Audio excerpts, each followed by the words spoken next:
سید احمد کبیر رفائی کہتے ہیں میں گزر رہا تھا کھیت کے اندر سے، ادھر بھی پانی تھا ادھر بھی پانی تھا، تو کہتے ہیں ادھر بھی پانی تھا ادھر بھی پانی تھا۔ سید احمد کبیر رفائی کہتے ہیں میں گزر رہا تھا، عصر کی نماز کا ٹائم ہو گیا، میں جلدی جلدی جا رہا، سامنے سے کتا آ گیا۔ اب کتا آیا تو مجھے جلدی تھی، کتا بھی بھیگا ہوا تھا، اب میرا دل کرے کہ کتا نیچے اترے تو میں گزروں، کتا کھڑا ہے کہ یہ سائیڈ پہ ہو تو میں گزروں۔ کہتے ہیں دیر ہو گئی تو مجھے ڈر لگتا تھا، میں نے کبھی کتے کو بھی نہیں جھڑکا تھا، کبھی کتے کو بھی، اپنی اتنی حیثیت ہی نہیں، جھڑکا ہی نہیں کبھی کسی۔ آپ فرماتے ہیں دیر ہو گئی تو میں نے کہا یا اللہ، حضرت سید احمد کبیر کہتے ہیں میں نے کہا یا اللہ اس کتے کو زبان ہی دے دے، میں اسے کچھ سمجھا ہی دوں، اسے زبان ہی دے دے، تو قادر مطلق ہے، کہ اسے زبان دے دی۔ تو میں نے کتے سے کہا نیچے اتر جا، میں نے نماز پڑھنی ہے، تو کہنے لگا بابا جی آپ اتر جائیں، آپ اتر جائیں، آپ اتر جائیں، میں کیوں اتروں؟ تو سید احمد کبیر رفائی کہتے ہیں میں نے اس سے کہا کہ بات یہ ہے کہ میرے اوپر نماز فرض ہے، تیرے اوپر فرض نہیں، تو میں نے نماز پڑھنی ہے، اگر میں کھیت میں اتر گیا تو کیچڑ ہے، میرے کپڑوں کو مٹی لگ جائے گی، پتہ نہیں پانی پاک ہے کہ ناپاک ہے، تو تو اتر جا، تیرے اوپر نماز نہیں فرض، تو مجھے جانے دے۔ تو سید احمد کبیر رفائی کہتے ہیں اس نے ایسی بات کی کہ میرے اوپر وجب طاری ہو گیا، کتے نے بات کی تو میں کانپنے لگا، راتی جاگے شیخ صداویں، راتی جاگ دے کتے تیتھوں اتے، مالک دا در مول نہ چھڑ دے، پاویں مارو سو سو جتے تیتھوں اتے، او ایک برکی دا قدر پچھانن، پاویں مالک ہو من ستے تیتھوں اتے، رکھا سکھا کھا دنے جار رکھاں وچ ستے تے تیتھوں اتے، اٹھ بلیا چل یار منا لے نہیں تے بازی لے گئے نہیں کتے، اٹھ بلیا چل یار منا لے نہیں تے بازی لے گئے کتے تے تیتھوں اتے۔ سید احمد کبیر رفائی کہتے ہیں وہ مجھے کہنے لگا آپ اتر جائیں، تو میں نے کہا بھائی میرے اوپر نماز فرض ہے تیرے اوپر فرض نہیں، تو اتر جا، میرے کپڑے آلودہ ہو جائیں گے تو کیا کروں گا؟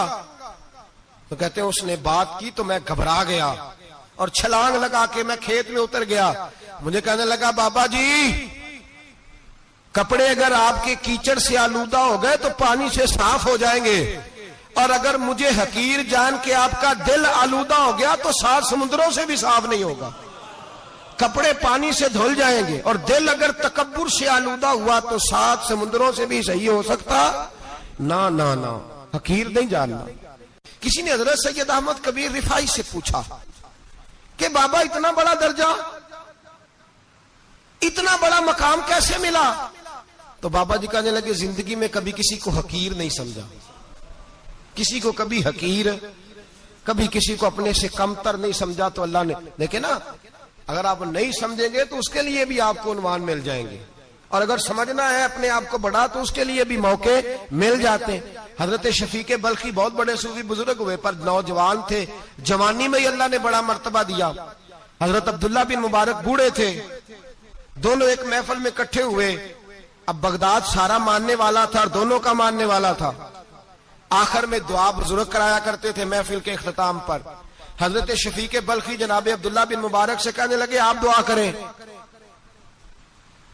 آپ دعا کریں، آپ بزرگ ہیں، اب جس نے جو ماننا ہے اسے اس کے لیے عنوان بھی مل جائے گا۔ حضرت سیدنا عبداللہ بن مبارک کہنے لگے بیٹے تو دعا کر، تیری عمر تھوڑی ہے تیرے گناہ بھی تھوڑے ہیں، تیری عمر تھوڑی ہے تیرے گناہ بھی تھوڑے ہیں۔ تو سیدنا شفیق بلخی کہنے لگے نہیں حضور آپ دعا کریں، آپ کی عمر زیادہ ہے تو نیکیاں بھی تو زیادہ ہی ہے نا، نمازیں بھی تو آپ کی زیادہ ہے نا، روزے بھی تو زیادہ، رمضان بھی تو آپ کی عمر میں زیادہ ہے نا، آج بھی تو آپ نے زیادہ۔ اگر آپ نے کسی کو اپنے سے بڑا سمجھنا ہے تو عنوان آپ کو مل جائے، چھوٹا سمجھنا ہے تو اس کے لیے بھی عنوان آپ کو۔ بات تو یہ ہے کہ آپ کیا کرنا، اگر آپ کسی کو حقیر سمجھنا چاہتے ہیں تو بات ختم ہو گئی۔ سید احمد کبیر رفائی فرماتے ہیں زندگی بھر کبھی کسی کو حقیر نہیں سمجھا، اللہ کی ساری مخلوق کی کیا بات ہے۔ اللہ قرآن میں کہتا ہے ان اللہ لا یستحی ان یضرب مثلا ما بعوضۃ فما فوقها، اللہ شرم نہیں کرتا کہ ایک مچھر کی مثال بیان کرے یا اس سے بھی کم تر۔ اللہ مچھر کی بات کرتا ہے اتنا بڑا ہو کے، وہ کہتا ہے میں کروں گا، میری مخلوق جو ہے میری مخلوق۔ تو حضرت احمد کبیر رفائی فرمانے لگے میں نے کبھی کسی کو حقیر، بولیے کبھی کسی کو حقیر ہم لوگوں کے پاس عنوان بڑے حقیر سمجھنے کے لیے، ہم سمجھ لیتے ہیں۔ امیر آدمی کہتا ہے غریب محنت کیوں نہیں کرتا، محنت کرے امیر ہو جائے گا، عنوان ہوا کہ نہ تنقید کرنے کا۔ 4 بچے ہیں، کرے کمائی، امیر ہو جائیں گے۔ اب وہ حقیر سمجھ رہا ہے غریب کو، غریب بھی امیر کو حقیر سمجھتا ہے، وہ بھی کہتا ہے جو اس نے کمایا سارا ہی حرام ہے، جائز 1 پیسہ نہیں، اس نے بھی حقیر سمجھ لیا۔ یعنی وہ یہ کہہ رہا ہے کہ میں حلال کھاتا ہوں، یہ امیر حرام کھاتے ہیں، تو بات ختم ہو گئی۔ اس نے بھی حقیر سمجھ لیا، اس نے بھی حقیر سمجھ لیا۔ اب عنوان ہی تھا نا، اگر عنوان بدل لیتے تو بات بن جاتی۔ امیر اگر یہ کہتا کہ میں اس غریب کی مدد کروں گا اس لیے کہ پیسے محنت سے نہیں ملتے، خدا کے فضل سے ملتے ہیں، تو وہ یہ نہ کہتا کہ یہ محنت کرتا تو آگے چلا جاتا۔ اور غریب اگر سمجھتا اس بات کو تو یہ نہ کہتا امیر سارے حرام ہی کھاتے ہیں، وہ کہتا بھئی رب نے جو میرے لیے پسند کیا مجھے دیا، جو اس کے لیے پسند کیا اسے دیا، بات ختم ہو گئی، جھگڑا ختم۔ عنوان تو مل جائے گا آپ کو، مثبت بھی اور منفی بھی، تو اچھی بات نہیں کہ مثبت اختیار کریں، نہ مولوی کو، نہ صوفی کو، نہ درویش کو، نہ کھیت میں کام کرنے والے کو، نہ پٹھے پہ مزدوری کرنے والے کو، نہ گاڑی کا شیشہ صاف کرنے والے کو، نہ تیل ڈالنے والے کو، نہ کسی کو حقیر نہ جان، نہ کسی کے حال پہ طنز کر، نہ کسی کے غم کا مذاق اڑا، وہ جسے چاہے جیسا نواز دے۔ یہ مزاج لطف رسول ہے۔ نہ کوئی آیا لے کے چلا گیا، کوئی عمر بھر بھی نہ پا سکا، میرے مولا تجھ سے گلا نہیں، یہ تو اپنا اپنا نصیب ہے۔ بھائی حقیر نہیں جاننا۔ سید احمد کبیر رفاعی فرماتے ہیں وہ کتا تو گزر گیا، میں دوڑا گھر گیا، جا کے میں نے غسل کیا، کپڑے بدلے۔ فرماتے ہیں پہلے بھی میں اثر پڑتا تھا، پر آج جب نماز پڑھی تو بڑا ہی مزہ آیا۔ میں سر سجدے میں رکھوں میرا اٹھانے کو جی ہی نہ چاہے، میں رکوع میں جاؤں تو میرا سر اٹھانے کو دل ہی نہ چاہے، میرا دل کرے آج مغرب لیٹ ہو جائے، آج سورج دیر سے غروب ہو، میں آج سارا دن اثر ہی پڑھتا رہوں۔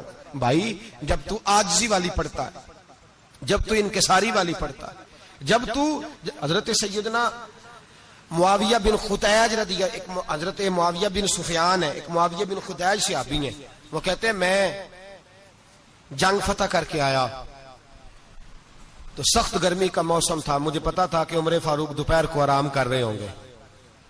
آپ فرماتے ہیں میں مسجد نبی میں بیٹھ گیا، ایک بچی جناب عمر کے گھر سے نکلی تو مجھے کہنے لگی معاویہ آپ کا نام ہے؟ میں نے کہا ہاں۔ اندر جا کے جناب عمر کو بتایا تو عمر دوڑے آئے، اور جب آئے تو سر پہ ٹوپی کوئی نہیں، پیروں میں جوتا کوئی نہیں۔ کہنے لگے میں تیرا انتظار کر رہا تھا، آج مجھے امید تھی تو آئے گا، تو نے بتایا کیوں نہیں؟ تو میں نے کہا حضور مجھے پتا ہے رات ساری آپ چہرے پہ کپڑا ڈال کے مدینے کی گلیوں میں رہتے ہیں، تو دوپہر کو آپ آرام کرتے ہوں گے، اس لیے میں نے کوشش کی کہ آپ کو بیدار نہ کروں، آپ آرام کر رہے ہوں گے، اس لیے یہ میں نے کوشش کی کہ میں بیٹھتا ہوں مسجد میں آرام کرتا ہوں، جب آپ آئیں گے تو دیکھی جائے گی۔ حضرت عمر فاروق نے جلال کیا، فرمایا تو مجھے غافل سمجھتا ہے کہ میں سو جاؤں گا؟ اور آپ فرمانے لگے میں قوم کا خادم ہوں، جس کی اتنی زیادہ رعایا ہو وہ سو جائے چپ کر کے، میں نے جواب نہیں دینا اللہ کی بارگاہ میں؟ فرمایا میرے امیروں کی طرح سونے جاگنے کے وقت مقرر نہیں، میں قوم کا خادم ہوں، جس وقت بھی آیا کرو مجھے جگا لیا کرو، مجھے قبر میں جا کے خدا کو بھی جواب دینا ہے، محمد مصطفیٰ کو بھی جواب دینا ہے۔ میرے بھائی یاد رکھیں، جب یہ چیزیں پیدا، اور پھر ہم نے ان تکلفات میں، میں نے کئی دفعہ یہ بات بیان کی ہے، اب تو لوگ رشتے کرتے ہیں تو ڈی سی کالونی میں کرائے کا مکان خریدتے ہیں، 2-4 غیروں کی گاڑیاں منگا کے دروازے کے آگے کھڑا کرتے ہیں، رشتہ ہو جاتا ہے بڑا گھر دیکھ کے، اور جب شادی کے چوتھے دن پتہ چلتا ہے کہ یہ کرائے کا مکان تھا، تو رشتے مکانوں پہ قائم نہیں ہوتے، اعتبار پہ قائم ہوتے ہیں۔ وہ اعتبار ٹوٹتا ہے تو زندگی بھر قائم نہیں ہوتا دوبارہ۔ جو آپ ہیں آپ وہی رہیں، جو آپ نہیں ہیں وہ کبھی بننے کی کوشش نہ کریں۔ اور میرے عزیز یہ بھی یاد رکھیں، عاجزی آپ کو سوار دے گی، اور ویسے بھی ہم اللہ کے حضور جانے والے ہیں، اگر پردوں میں چھپ کے چلے جائیں گے تو بچ جائیں گے، اور اگر ہم اپنا آپ دکھاتے ہی رہیں، ساری زندگی اسی چکر میں رہیں کہ مجھے بھی پوچھو، مجھ سے بھی مشاورت کرو، میری بھی بات سنو، تو یہ انا کی دوڑ تو ختم ہی نہیں ہوتی۔ ہرس صرف پیسے کی نہیں ہوتی، ہرس ہوس شہرت کی بھی ہوتی ہے، اور نبی پاک صلی اللہ علیہ وسلم نے اس کو بھی بیان فرمایا ہے کہ یہ جو تیرے اندر چیز پیدا ہوتی ہے نا، میں جانا جاؤں پہچانا جاؤں، اس سے بھی اپنے آپ کو بچا۔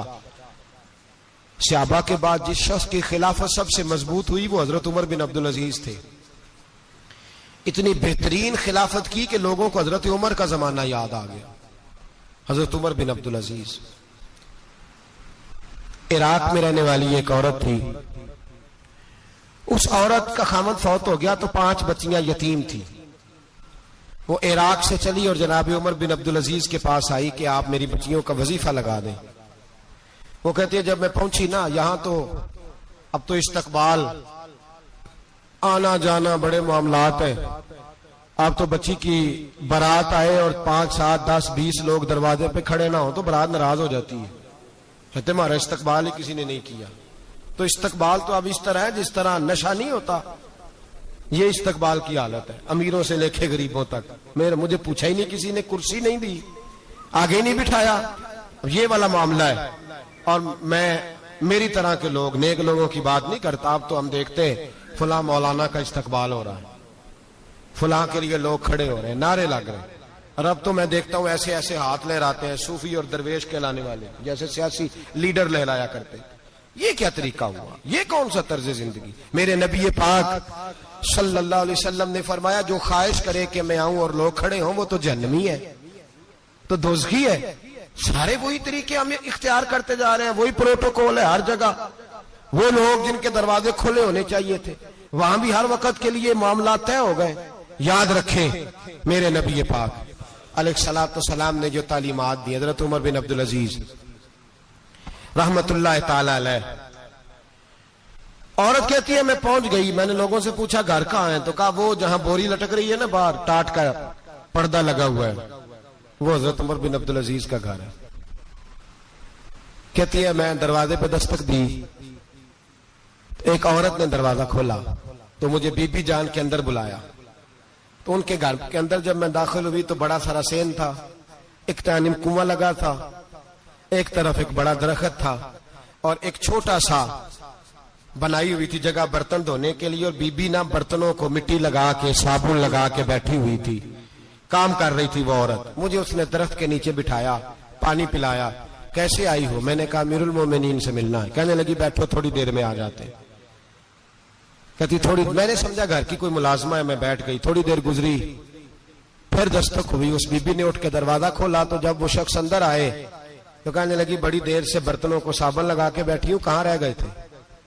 کہتی ہیں وہ صاحب کہنے لگے بس ذرا مصروف ہو گیا تھا. دوڑے گئے, کنویں سے پانی نکالا, بی بی کو دیا, اس نے برتن دھوئے. کہتی ہے پھر تھوڑا سا سرکہ اور ایک رات کی روٹی وہ لائی, اس شخص نے کھائی. میں نے کہا کہ یہ دونوں گھر کے ملازم ہیں, میاں بیوی کام کرتے ہیں. جب وہ کھانا کھا چکے تو وہ عورت میرے پاس آئی, کہنے لگی اٹھ کے مل لو امیر المومنین سے. میں نے کہا کون امیر المومنین؟ تو کہنے لگی کب سے تو آئے ہیں, یہ جس نے کنویں سے پانی نکالا یہی مسلمانوں کا امیر ہے, اور یہ جس نے درخت کے نیچے بیٹھ کے سرکے سے روٹی کھائی ہے یہی ہے. یہ فرشتوں کی داستان نہیں, یہ وہ لوگ ہیں. میں رات کو بھی کہہ رہا تھا ایک جگہ پہ کہ یہ لوگ جو ہے نا جن کا آپ روز شکوہ کرتے ہیں حکومتیں بڑی خراب ہیں, یہ کوئی نہیں خراب, بالکل خراب نہیں. جتنے سیاسی لیڈر ہیں سارے صحیح ہیں. خراب وہ لوگ ہیں جو انہیں ووٹ دے کے لیڈر بناتے ہیں, بالکل خراب نہیں. میں تو ان کے حق میں ہوتا جا رہا ہوں. ناراض ہو گئے نا آپ لوگ؟ اللہ کرے تسی ہو جو تے اگلے الیکشن سے سیانے بھی ہو جو, آمین تو کہہ دیں. میں نے کوئی مشورہ نہیں دینا, اس لیے کہ میری نظر میں کوئی ایسا شخص نہیں جس کے لیے میں آپ سے کہہ سکوں کہ ووٹ دیں. اور ہم تو ایسی بات کریں تو کئی لوگ ناراض ہو کے چلے جاتے ہیں, لیکن کوئی پرواہ نہیں, اس لیے کہ یہ دین میرے نبی پاک کا دین صرف مسجد کا دین نہیں.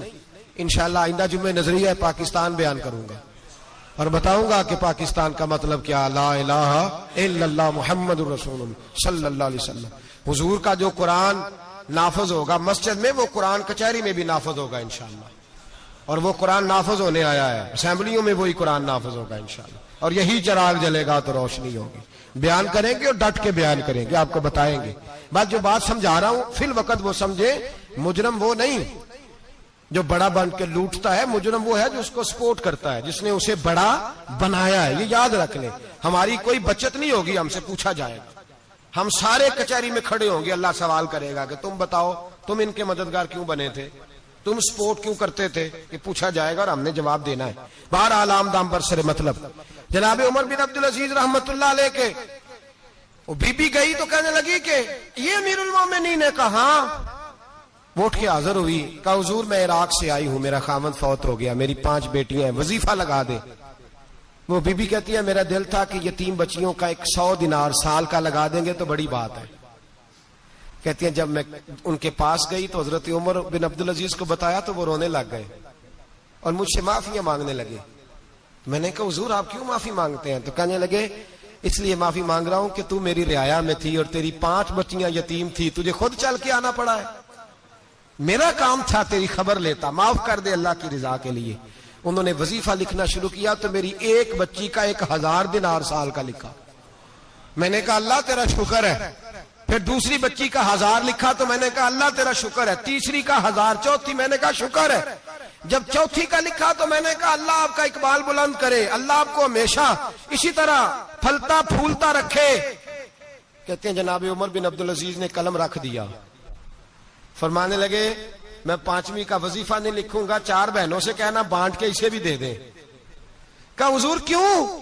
آپ فرمانے لگے جب تک تو اللہ کا شکر ادا کر رہی تھی میں بھی رب سے جڑا ہوا تھا اور اللہ سے ڈر کے لکھ رہا تھا، اب تو نے میری تعریف کی ہے، اب میری ذات آ گئی ہے، اب میں اگر یہ وظیفہ لکھوں گا تو اس سے اللہ راضی نہیں ہوگا، اس سے میرے نفس میں ریا پیدا ہوگی، اب میں 5ویں کا نہیں لکھوں گا، جا اور جا کے عراق کے گورنر کو دے۔ بی بی کہتی ہے میں گھوڑے پہ بیٹھی اور میں چند دنوں کے بعد عراق پہنچی۔ جب سویرے آ کے میں نے والی عراق کو رکا دیا تو وہ چیخ مار کے رویا۔ میں نے کہا کیا ہوا؟ تو کہنے لگا بی بی آج رات کو حضرت عمر بن عبدالعزیز کا انتقال ہو گیا، فوت ہو گئے، تو انتقال کر گئے۔ کہتی میں بھی تڑپ کے روئی۔ میں نے کہا میری یتیم بچیوں کا کیا بنے گا؟ تو وہ گورنر کہنے لگا تیرے وظیفے جاری رہیں گے، تجھے ملتے رہیں گے۔ تو کہنے لگی کیسے؟ کہنے لگا میں اگر تو گورنر رہا تو تیرا وظیفہ جاری رہے گا، اور اگر گورنری سے اتر بھی گیا تو میں ذاتی طور پہ مالدار ہوں، پھر بھی تیری بچیوں کے ماہانہ پیسے پہنچتے رہیں گے۔ میں نے کہا تو کیوں دے گا؟ کہتی وہ رو پڑا۔ کہنے لگا اگر امیر حضرت عمر بن عبدالعزیز جیسے ہو تو پھر اللہ گورنروں کے دلوں میں بھی رحم ڈال دیا کرتا ہے، پھر میرے جیسے لوگوں کو بھی وہ بدل دیتا ہے۔ حضرت عمر بن عبدالعزیز گھر آئے، 3 بیٹیاں تھیں، ایک کو آواز دی وہ آئی تو اس نے منہ پہ ہاتھ رکھا ہے، دوسری کو آواز دی وہ آئی تو منہ پہ ہاتھ رکھا ہے، تیسری کو آواز دی تو منہ پہ ہاتھ رکھا ہے۔ آپ نے اپنی بیوی سے کہا کہ یہ بچیاں منہ پہ ہاتھ کیوں تینوں نے رکھا ہوا ہے، کیا بات ہے؟ تو بی بی رو پڑی، کہنے لگی 4 دن ہو گئے میری بیٹیاں پیاس سے روٹی کھا رہی ہیں، 4 دن ہو گئے، ان کے منہ سے بدبو آتی ہے اس لیے وہ آپ کے سامنے آتی ہیں تو منہ پہ ہاتھ رکھ لیتی ہیں 4 دنوں سے۔ بی بی رو رہی ہے، حضرت عمر جلال میں آ گئے۔ آپ فرمانے لگے تو یہ رو رہی ہے، تو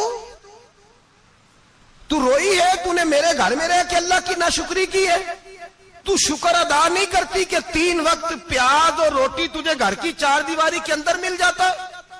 رو رہی ہے، اور میں آ میرے ساتھ باہر نکل، تجھے وہ لوگ دکھاؤں جو جھونپڑیوں میں رہتے ہیں اور مانگ کے کھاتے ہیں، آ تجھے دکھاؤں۔ اتنی ناشکری کہ گھر کے اندر پیاز پہنچ رہا ہے، روٹی پہنچ رہی ہے، اور تو کہتی ہے میری بیٹیاں پیاز سے کھاتی ہیں، شکر کر فاقے نہیں کاٹنے پڑے۔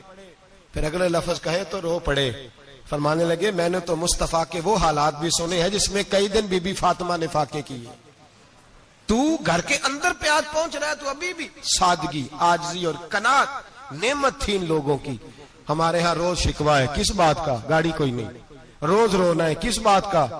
بنگلہ کوئی نہیں، روز رونا ہے، کس بات کا؟ بینک بیلنس کوئی نہیں، 10 جوڑے کیوں نہیں عید پہ آئے؟ اور یہ صرف عورتوں کا مسئلہ نہیں، ہمارے اندر بھی یہ بات بدرجہ اولا، ہم روز اپنے آپ کو مسکین کہتے ہیں، غریب کہتے ہیں، لاچار کہتے ہیں، مجبور کہتے ہیں۔ کبھی دیکھو جو جھونپڑیوں میں رہتے ہیں، کبھی پلٹ کے دیکھو لوگوں کی طرف جو پیدا ہوئے تو آنکھیں کوئی نہیں تھی، ہاتھ کوئی نہیں تھے، پیر کوئی نہیں تھے، وہ دیکھو جو پیدا ہوئے تو سر پہ باپ کا سایہ کوئی نہیں تھا، کیسے کیسے لوگ وقت گزار رہے ہیں۔ ہم روز آ کے کہتے ہیں کاروبار ٹھنڈا ہو گیا ہے، حالات بڑے خراب ہو گئے، ہم بڑے مجبور۔ کیا ہو گیا صاحب؟ اللہ کے دن ہے، سارے اللہ کے دن ہے، وصل اچھا ہے نہ فراق اچھا ہے، یار جس حال میں رکھے وہی حال اچھا ہے۔ بس اپنے آپ کو مطمئن کریں، عاجزی، انکساری، قناعت، سادگی، اس کو اپنی زندگی کا حصہ بنائیں، اللہ دولت سکون عطا کر دے گا۔ میں موجود ہے، سیرت کی تمام کتابوں میں الفاظ کے اختلاف کے ساتھ یہ اپنی اصل کے ساتھ یہ چیز ہر جگہ موجود ہے حضرت ابو سفیان رضی اللہ تعالیٰ عنہ بعد میں مسلمان ہوئے. فرماتے میں جب شاہ روم کو حضور کا خط گیا تھا نا ہرقل کو، حضور صلی اللہ علیہ وسلم نے اس سے کہا کہ کلمہ پڑھ لو، خطوط لکھے نبی کریم نے. اس نے کہا یہاں ڈھونڈو کوئی عرب کا سردار اگر آیا ہو تو میں ملنا چاہتا ہوں. ابو سفیان کہتے ہیں میں بغرض تجارت وہاں موجود تھا، مجھے لوگ پکڑ کے بادشاہ کے پاس لے گئے، میں کلمہ نہیں پڑھتا تھا. جب کوئی کسی کا مخالف ہوتا ہے تو اس نے کوئی کہانی بھی یاد کی ہوئی ہوتی ہے. ان لوگوں نے کہانی بھی یاد کی ہوئی تھی، معاذ اللہ جادوگر ہیں، شاعر ہیں، یہ کہانیاں بھی سناتے. کہتے ہیں کہ مجھے وہ لے گئے، بادشاہ کے سامنے کھڑا کر دیا. اب بادشاہ نے سوالات پوچھے، میں کوئی حق میں نہیں تھا کہ میں حق میں باتیں کرتا، میں تو اس وقت تک کلمہ نہیں پڑھتا تھا اور جو کفار کہتے تھے وہ ساری باتیں میں نے کرنی تھی. کہتے ہیں بادشاہ نے اپنے دربار میں کھڑا کر کے سوال کیے، بڑے سوال پوچھے، بڑے میں نے جواب دیے، بڑے سوال پوچھے. یہ بھی پوچھا کہ ماننے والے ان کے غریب ہیں کہ امیر ہیں. میں نے کہا نہیں، ماڑے ماڑے بندے ہیں. میلاد کے جلوسوں میں بھی ماڑے ماڑے بندے ہی جاتے ہیں، ماڑے ماڑے ہیں، غریب لوگ ہیں. اس نے یہ بھی پوچھا کہ ماننے والے بڑھوے ہیں یا گھٹوے ہیں. میں نے سارے جواب دیے. او ملت کے جوانوں، خدا رہا میری بات سننا.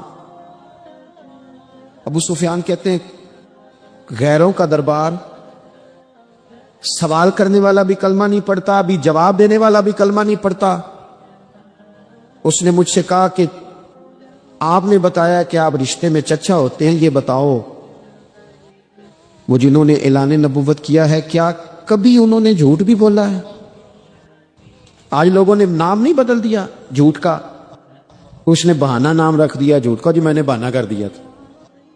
کچھ کہتے ہیں جی وہ ہو جی وہ تو میں نے تو بس ایسی بات، وہ تو میں نے مذاق کیا تھا. جھوٹ کے نام نہیں بدل دیے لوگوں نے. ابو سفیان کہتے ہیں مجھ سے بادشاہ کھڑا کر کے پوچھنے لگا کیا کبھی انہوں نے جھوٹ بھی بولا ہے؟ ابو سفیان کہتے ہیں کہ لمحے کے لیے میرے دل میں آیا کہہ دوں کہ بولا ہے. پھر میں نے کہا ایک تو یہ عرب کی وفاداری کے خلاف ہے، اور دوسرا میں کہوں گا وہ جادوگر ہیں تو شاید کو ایک سیکنڈ کے لیے توجہ کرے، میں کہوں گا وہ شاعر ہیں شاید کو توجہ کرے. اور مدینے والے نے جھوٹ بولا، یہ تو مانے گا ہی کوئی نہیں.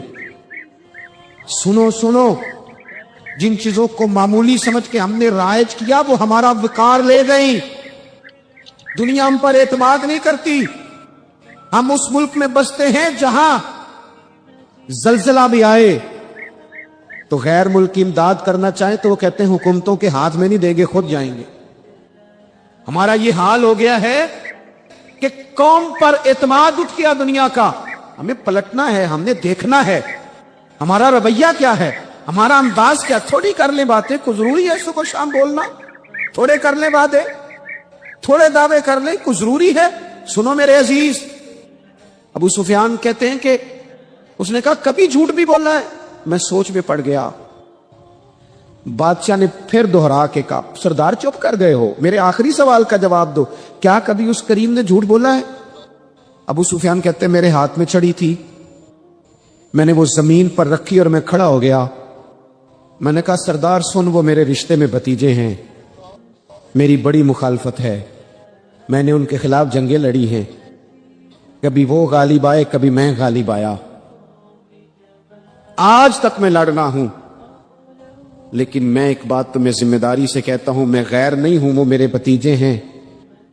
میں نے ان کو ماں کی گود میں بھی دیکھا ہے، دادا کے کندھوں پہ بھی دیکھا ہے، چچا کے گھر میں بھی دیکھا ہے، ختیجہ کا دولہا بنے بھی دیکھا ہے، زینب سے لے کر فاطمہ تک بیٹیوں کو گود میں کھیلتے بھی دیکھا ہے. میں نے انہیں بدر اور احد میں آتے بھی دیکھا ہے. میرے سامنے پیدا ہوئے اور میرے سامنے ان کے بالوں میں سفیدی آئی. مخالفت اپنی جگہ پر میں تمہیں یہ بات ذمہ داری سے بتاتا ہوں، اس محبوب کی زبان سے جو بھی نکلتا ہے حق اور سچ نکلا کرتا ہے. وہ اسیر دشمن کی چاہ میں بھی، مخالفوں کی نگاہ میں بھی وہ امی ہے، صادق ہے، معتبر ہے. میرا پیغمبر عظیم تر ہے، میرا پیغمبر عظیم تر ہے، میرا پیغمبر عظیم تر ہے. ابو سفیان کہتے ہیں میں یہ لفظ کہے تو کتنے ہی لوگ دربار میں رو پڑے. ایک سناٹا چھا گیا، کوئی صحابی نہیں وہاں، کوئی نعرہ لگانے والا نہیں، کوئی اپنا نہیں، لوگ رو پڑے. کہتے ہیں بادشاہ نے چادر اٹھائی کندھے پہ رکھی, کچھ دیر سوچتا رہا, پھر وہ چل دیا. میں نے پیچھے سے آواز دی, میں نے کہا تو نے اتنے سوال پوچھے, میں نے اتنے جواب دیے, کو رزلٹ بھی تو بتانا کیا نکلا, نتیجہ کیا ہے. تو بادشاہ نے پلٹ کے میری طرف دیکھا, کہنے لگا سردار نتیجہ تو نکل آیا نا یار. جس بندے نے کبھی بندوں سے جھوٹ نہیں بولا وہ یہ جھوٹ کیوں بولے گا کہ میں اللہ کا رسول بن کے آیا. اس نے او میرے بھائی اپنی زندگی میں سچ لاؤ. خدا را ہمارے گھروں سے لے کر حکومت کے ایوانوں تک ضرورت سچ کی ہے, ضرورت سچ کی ہے. دوسری بات, اپنی زندگی میں دیانتدار ہو جائیں. چھوڑ دے سامنے والا کیا کر رہا ہے. میں اپنے اس ممبر سے دیانتدار ہوں کہ نہیں, یہ میں نے اللہ کو جواب دینا ہے. میں نے اتنی عزت سمیٹی ہے, دین کے نام پہ سمیٹی ہے, میں نے اللہ کو جواب دینا. ہم سارا دھیان دوسروں کا رکھنے لگ گئے. حضرت خواجہ نصیر الدین چراغ دہلوی رحمت اللہ علیہ سے بادشاہ نے آ کے وظیفہ پوچھا تھا, حضرت کو وظیفہ بتائے تو خواجہ صاحب فرمانے لگے اپنا کام دیانتداری سے کر, یہی سب سے بڑا وظیفہ ہے. اپنی زندگی میں دیانتداری, امانت داری, آپ اس طرح کے ہو جائیں کہ آپ جس طرح آپ سمجھے نا کہ یہ حرام جانور ہے تو میرے منہ میں جائے گا تو مجھے الٹی آئے گی. آپ کبھی دیکھیں نا کہ حرام گوشت کوئی آپ کو بتا دے, آپ 2 لقمے آپ نے کھا بھی لیے, لطف آیا, تو کسی نے کان میں کہا یہ تو ذبح ہی نہیں ہوا تھا, بیمار تھا, تو الٹی آ جاتی ہے کہ نہیں؟ بولو, کیا آ جاتی ہے؟ انسان کا ذہن قبول کرتا ہے حرام کھانے کو. 2 کلو گوشت پہ الٹی آتی ہے تو 2 کروڑ روپے پہ کیوں نہیں آتی؟ ہمارے ایک دوست ہیں, یونیورسٹی کے لیکچرار ہیں, مجھے ایک دفعہ فرمانے لگے پیر صاحب عجیب بات ہے, ایک بندے کو نا کہیں جوتا پڑا مل گیا, بڑا قیمتی تھا, پر ایک پیر تھا جوتے کا. ہماری دیانتداری کچھ اس طرح کی ہے, ایک پیر ملا, جوتا بڑا قیمتی تھا, مہنگا تھا, تو اس نے اس کا مالک ڈھونڈنا شروع, یہ کس کا ہے, یہ کس کا ہے, یہ کہ شور کر رہا ہے. لیکن تھوڑا سا آگے جا کے جوتے کا دوسرا پیر مل گیا, پر اس نے مالک ڈھونڈنا بند کر دیا. اس کو اب اس کا دوسرا پاؤں مل گیا, تو اب اس نے, یعنی کئی دیانتدار بڑے دیانتدار ہیں لیکن دوسروں کے معاملے میں, اپنے معاملے میں نہیں. اپنی زندگی میں انصاف کریں. میں مسجد میں جمعہ پڑھاتا ہوں. میں نے ایک دن اپنے ایک مدرسے کے طالب علم سے پوچھا, بیٹا جمعرات کو میں نے پوچھا, میں نے کہا صبح جمعے میں تقریر کیا کرنی ہے؟ کہتے میں جو فیصلہ نہیں کیتا. میں کہا تو بڑا مولوی ہے نا, میں چھوٹا, میں تو جمعہ پڑھا کے شام میں فیصلہ کر لینا بھی اگلے جمعے کی بیان کرنا ہے.